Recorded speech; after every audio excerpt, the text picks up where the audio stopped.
बाती आगे बढ़ल ओ रोजिया किया रहेला इंतजार में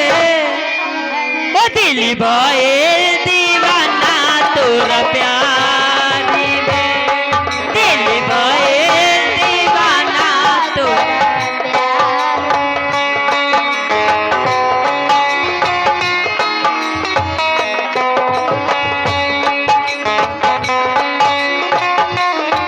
बाती आगे बढ़ल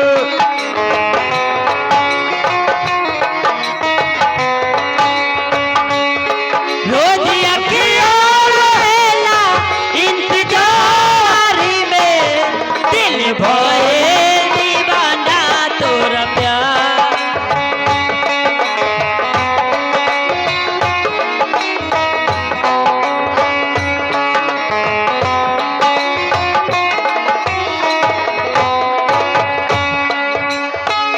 करले शुक्रिया हम ओही भगवान के तोह के बनौले बाड़े कावन माटी सान के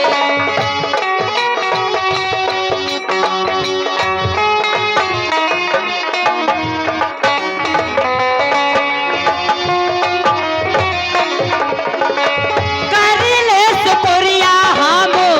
ओही भगवान के तोह के बनौले बाड़े कावन माटी सान के रूप ऐसन बोझला देख सूरज ल जाला रूप ऐसन बोझला देख सूरज ल जाला जैसे गंगा गेला दरिया में दिल भरे दिल भइल दीवाना तेरे प्यार। हाय भैया बहुत पुरानिया होके देहला 10 रुपया कहला कि भैया का कहला कि सरस्वती पूजा खत्म हो